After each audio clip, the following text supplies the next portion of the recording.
কল্পনা করুন ১৯৪২ সালের অন্ধকার রাত, ফ্রান্সের লিওন শহরের প্রতিটি মোড়ে মোড়ে পোস্টার, আর সেই পোস্টারে লেখা সবচেয়ে বিপজ্জনক মিত্র গুপ্তচর, তাকে খুঁজে বের করো, ধ্বংস করো। নাৎসিরা যাকে ডাকত দ্য লিম্পিং লেডি, যে নারী পায়ে হেঁটে চলে। কিন্তু জানেন কি, সেই নারী ছিলেন একজন আমেরিকান গুপ্তচর, যার একটি পা ছিল কাঠের তৈরি, আর সেই কাঠের পা দিয়েই তিনি নাৎসি জার্মানির ঘুম উড়িয়ে দিয়েছিলেন। লিওনের গেস্টাপো প্রধান ক্লাউস বার্বি, যার নামেই আতঙ্ক ছড়াত, তিনি নিজের চোখে তাকে ধরতে ব্যর্থ হয়েছিলেন। আজ আমরা বলবো সেই নারীর গল্প, ভার্জিনিয়া হলের গল্প। কিভাবে একজন অসহায় প্রতিবন্ধী নারী ইতিহাসের সবচেয়ে সফল গুপ্তচর হয়ে উঠলেন। ১৯০৬ সালের ৬ এপ্রিল বাল্টিমোরের এক ধনী পরিবারে জন্ম ভার্জিনিয়া হলের। বাবা চেয়েছিলেন মেয়ে পড়াশোনা করুক, মা চেয়েছিলেন উঁচু সমাজে বিয়ে হোক, কিন্তু ভার্জিনিয়া ছিলেন একেবারে আলাদা। স্কুলের নাটকে তিনি নায়িকার চরিত্র বাদ দিয়ে নায়ক হতেন, তরবারি চালাতেন, শিকার করতেন, ট্রাউজার পরে ঘুরতেন, আর স্বপ্ন দেখতেন বড় হওয়ার পর কূটনীতিক হবেন, বিদেশে ঘুরবেন, ভাষা শিখবেন, অ্যাডভেঞ্চার করবেন। তিনি ফরাসি, জার্মান, ইতালীয়, রুশ একাধিক ভাষা আয়ত্ত করে ফেললেন। কিন্তু তখনকার সমাজে নারী কূটনীতিক হওয়া ছিল প্রায় অসম্ভব। তবুও তিনি চেষ্টা ছাড়েননি। ১৯৩৩ সাল তিনি তুরস্কে থাকেন এবং দূতাবাসে রিসেপশনিস্ট হিসেবে কাজ করেন এবং কূটনীতিক হওয়ার পরবর্তী সুযোগের অপেক্ষায় থাকেন। এ সময়ে তার একটি শখ ছিল ছোটবেলায় তার বাবার কিনে দেওয়া শটগান নিয়ে শিকারে যাওয়া। একদিন সে তার বন্ধুদের সাথে শিকারে যায় এবং তারা স্নাইপ শিকার করছিল। এক পর্যায়ে তাকে একটি বেড়া লাফ দিতে হয়। তিনি তার শটগানের সেফটি বন্ধ করতে ভুলে যান এবং দুর্ঘটনাক্রমে নিজের পা উড়িয়ে দেন। সে পড়ে যায় এবং কাদায় ডুবে যায়। সৌভাগ্যবশত তার বন্ধুরা সেখানে ছিল এবং তারা তাকে তুলে নিয়ে হাসপাতালে নিয়ে যায়। হাসপাতালে থাকাকালীন তার গ্যাংগ্রিন হয়, যা একটি খুব গুরুতর সংক্রমণ। কারণ ১৯৩০-এর দশকে অ্যান্টিবায়োটিক ব্যাপকভাবে ব্যবহৃত ছিল না। তার পায়ে পচন ধরা শুরু হলে তাকে বাঁচাতে হাঁটুর নিচ থেকে পা কেটে ফেলতে হয়। এরপর তিনি সম্পূর্ণ সুস্থ হয়ে ওঠেন এবং একটি কাঠের কৃত্রিম পা পান এবং আবার হাঁটতে শেখেন, আবার আমেরিকান কূটনীতিক হওয়ার চেষ্টায় ফিরে যান। ভার্জিনিয়া তার কাঠের পায়ের নাম রাখেন কাথবার্ড। কূটনীতিক ভর্তি পরীক্ষা দেওয়ার পর তিনি ইতিমধ্যেই একবার স্টেট ডিপার্টমেন্ট কর্তৃক প্রত্যাখ্যাত হয়েছিলেন, কারণ তিনি একজন নারী ছিলেন। তিনি হাল ছাড়ার পাত্রী ছিলেন না, তাই কাজে ফিরে গেলেন এবং আবার কূটনীতিক হওয়ার চেষ্টা চালিয়ে যান। কিন্তু সমস্যা হলো, এখন তাদের কাছে নিষেধ করার একটি বৈধ কারণ আছে। দৃশ্যত পূর্ব নির্ধারিত একটি নিয়ম ছিল যে পা কাটা ব্যক্তিদের কূটনীতিক হওয়ার অনুমতি নেই। পরের কয়েক বছর ভার্জিনিয়া হল নিচু হয়ে কেরানির কাজ চালিয়ে যান, কিন্তু তিনি স্পষ্টতই অসন্তুষ্ট ছিলেন। তার আকাঙ্ক্ষা ভেস্তে যাওয়ার পরেও তিনি এখনও সেই দুঃসাহসিক কাজে যাওয়ার স্বপ্ন দেখতেন। দ্বিতীয় বিশ্বযুদ্ধ শুরু হওয়ার পর ভার্জিনিয়া যে কোনো উপায়ে সাহায্য করতে বাধ্য বোধ করেন। তাই তিনি ১৯৩৯ সালে তার চাকরি ছেড়ে ফ্রান্সে ফিরে যাওয়ার সিদ্ধান্ত নেন। তার বয়স তখন ৩৩ বছর এবং তিনি একটি অ্যাম্বুলেন্স ড্রাইভার হিসেবে পুরোপুরি নতুন করে জীবন শুরু করেন। মাত্র এক বছর পর ১৯৪০ সালে নাৎসি জার্মানি ফ্রান্স দখল করে এবং ভার্জিনিয়াকে স্পেন ও ফ্রান্সের পিরেনিস পর্বত দিয়ে দ্য ফ্রিডম ট্রেইল নামে পরিচিত একটি পথ ধরে পালিয়ে যেতে হয়। যাত্রাপথটি ৭২ কিলোমিটার বা ৪৪ মাইল লম্বা, যার উচ্চতা ৬,০০০ ফুট পর্যন্ত। সাধারণত সুস্থ মানুষের পক্ষেও এই পথ পাড়ি দিতে ৩ থেকে ৪ দিন লাগে এবং ভার্জিনিয়া হলের প্রতিবন্ধকতার সাথে আরও বেশি সময় লাগত।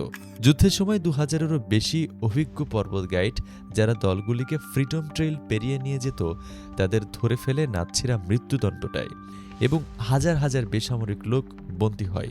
এরকম তার কৃত্রিম পায়ের ব্যথা সত্ত্বেও ভার্জিনিয়া হল পর্বত পথ দিয়ে অলক্ষ্যে চলে যান। ইংল্যান্ডে পৌঁছে ভার্জিনিয়া হল সরাসরি লন্ডন আমেরিকান দূতাবাসে যান ব্রিটিশ স্পেশাল অপারেশন এক্সিকিউটিভ বা SOE-তে তার সেবা দেওয়ার জন্য। তখন দেশটি যুদ্ধে জড়িত। ইংরেজরা জানত যে তারা তার বিশেষ ক্ষমতা ব্যবহার করতে পারে। তারা তার ভাষার দক্ষতায় মুগ্ধ হয়েছিলেন এবং তাকে তাদের গুপ্তচরদের একজন হিসেবে সম্মত হন। তার কোড নাম ছিল হেকলার। কয়েক মাসের প্রশিক্ষণের পর তাকে আবার ফ্রান্সে পাঠানো হলো, এবার সাংবাদিক সেজে। তার কাজ ছিল মাটিতে নেমে প্রতিরোধ নেটওয়ার্ক তৈরি করা। শুরুটা ছিল নিঃসঙ্গ। হোটেলের এক ছোট ঘরে বসে তিনি একে একে জাল বুনতে লাগলেন। প্রথমে একজন গাইনোকোলজিস্ট ডক্টর জিন রুসেটকে সঙ্গে নিলেন, তারপর এক পতিতালয়ের মালিককে। কৌশলটি ছিল চমকপ্রদ। যে পতিতারা যৌন রোগে আক্রান্ত তাদের জার্মান সৈন্যদের সঙ্গ দেওয়ার ব্যবস্থা করা। এতে সৈন্যদের মধ্যে রোগ ছড়িয়ে পড়ত, সৈন্যরা অকেজো হয়ে যেত, আর যারা সুস্থ তাদেরকে হেরোইনের আসক্তি ধরানো হতো। ভার্জিনিয়া আসলে জৈবিক যুদ্ধ চালাচ্ছিলেন, তাও শত্রুর চোখের সামনেই। একসময় তার নেটওয়ার্ক হেকলার পুরো ফ্রান্সে ছড়িয়ে পড়ল। কূটনৈতিক ব্যাগের মাধ্যমে লন্ডনে গোপন খবর পাঠানো হতো। তিনি যুদ্ধবন্দীদের জন্য জেল ব্রেকের পরিকল্পনা করলেন। মানসিক রোগী সেজে অ্যাম্বুলেন্সে করে বের করে আনতেন বন্দীদের। ভার্জিনিয়ার সাফল্যের জেরে নাছিরা জানতে পারে যে এক পায়ে হেঁটে চলা এক মহিলাই এই নেটওয়ার্কের মস্তিষ্ক। তারা তাকে ডাকতে শুরু করে দ্য লিম্পিং লেডি। লিওনের গেস্টাপো প্রধান ক্লাউস বার্বি নিজের মুখে বলেছিলেন, আমি সেই পায়ে হেঁটে চলা কানাডিয়ান বদমাশটিকে ধরতে যে কোনো কিছু দিতে রাজি। তিনি ভাবতেন এত ভালো ফরাসি বলে তিনি কানাডিয়ান হবেন। 200টিরও বেশি পোস্টার ছাপানো হলো তার মুখের। ঘোষণা করা হলো যে কেউ তার তথ্য দিতে পারলে তাকে পুরস্কৃত করা হবে। 1942 সালের নভেম্বরে তার নিরাপদ ঘরের ঠিকানা ফাঁস হয়ে যায়। লন্ডন তাকে পালাতে বলে, কিন্তু তিনি তখনও আরও 2 গুপ্তচরকে জেল থেকে বের করার চেষ্টায় ব্যস্ত ছিলেন। কিন্তু তিনি বুঝতে পেরে রাতারাতি শহর ছেড়ে পালিয়ে যান, মাত্র 24 ঘণ্টার ব্যবধানে। পরের দিন গেস্টাপো তার হোটেল রুম তছনছ করে, কিন্তু তাকে পাওয়া যায় না। পালানোর একমাত্র পথ ছিল ফ্রিডম ট্রেইল। শীতের নভেম্বর, তীব্র ঠান্ডা। এক কাঠের পা নিয়ে 50 মাইল পাহাড়ি পথ পাড়ি দেওয়া যেন অসম্ভব, কিন্তু ভার্জিনিয়া তা করলেন। পথে কাঠের পায়ের ঘর্ষণে তার কাটা জায়গা ফেটে রক্ত ঝরত, তবু তিনি থামেননি। অবৈধ সীমান্ত পারাপারের অভিযোগে স্পেনে পৌঁছালে তাকে গ্রেপ্তার করা হয়। ভার্জিনিয়া হল কতদিন স্প্যানিশ জেলে কক্ষে কাটিয়েছেন তা আমরা নিশ্চিত নই, কিন্তু তাকে অবশেষে ছেড়ে দেওয়ার জন্য তাকে আমেরিকান দূতাবাসে যোগাযোগ করতে হয়েছিল। মুক্তি পাওয়ার পর ভার্জিনিয়া এসওইর সাথে যোগাযোগ করে জানায় যে সে জীবিত ও সুস্থ আছে। তিনি লন্ডনে ফিরে এসে আবার ফ্রান্সে যেতে চাইলেন, কিন্তু এসওই রাজি হন না। ভার্জিনিয়া তখনও নিজেকে বলতে থাকেন তাকে আরও অনেক কিছু দেওয়ার আছে। হাল ছাড়লেন না ভার্জিনিয়া। এবার তিনি যোগ দিলেন আমেরিকান ওএসএস, যা পরবর্তীকালে সিআইএ। তাই ছদ্মবেশ নিলেন বৃদ্ধা দুধওয়ালির। মেকআপে বার্ধক্যের রেখা আঁকা, দাঁত ঘষে খারাপ করা। তার কাঠের পায়ের কাঠের আওয়াজ তখন আর অস্বাভাবিক ছিল না, কারণ যুদ্ধে জুতোর অভাবে অনেকে কাঠের জুতা পরত। ছাগলের দুধ বিক্রি করতে করতে তিনি নাৎসি ক্যাম্পে ঢুকে পড়তেন। জার্মান সৈন্যরা তার সামনেই গোপন পরিকল্পনা নিয়ে আলোচনা করত। ভাবত বুড়ি কিছুই বুঝবে না, কিন্তু তিনি সব শুনতেন।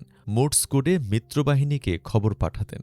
1944 সালের ডি-ডের আগে তিনি 1500 গেরিলা যোদ্ধার 3টি ব্যাটালিয়ন সংগঠন করেন। রেলপথ, সেতু, যোগাযোগ ব্যবস্থা ধ্বংস করে দেন, যাতে নাৎসিরা নরম্যান্ডির সৈকতে সময়মতো শক্তি বৃদ্ধি পাঠাতে না পারে। বলা হয়ে থাকে ডি-ডের সাফল্যে তার অবদান ছিল অনস্বীকার্য। যুদ্ধ শেষে 1945 সালে প্রেসিডেন্ট ট্রুম্যান চেয়েছিলেন তাকে সর্বোচ্চ বেসামরিক সম্মান ডিস্টিংগুইশড সার্ভিস ক্রস দেওয়া হোক। পুরো আমেরিকা যেন জানে তার গল্প।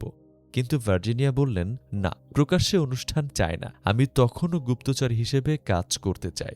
শুধু মা আর একজন সাক্ষীর সামনে সেই পুরস্কার নিলেন তিনি।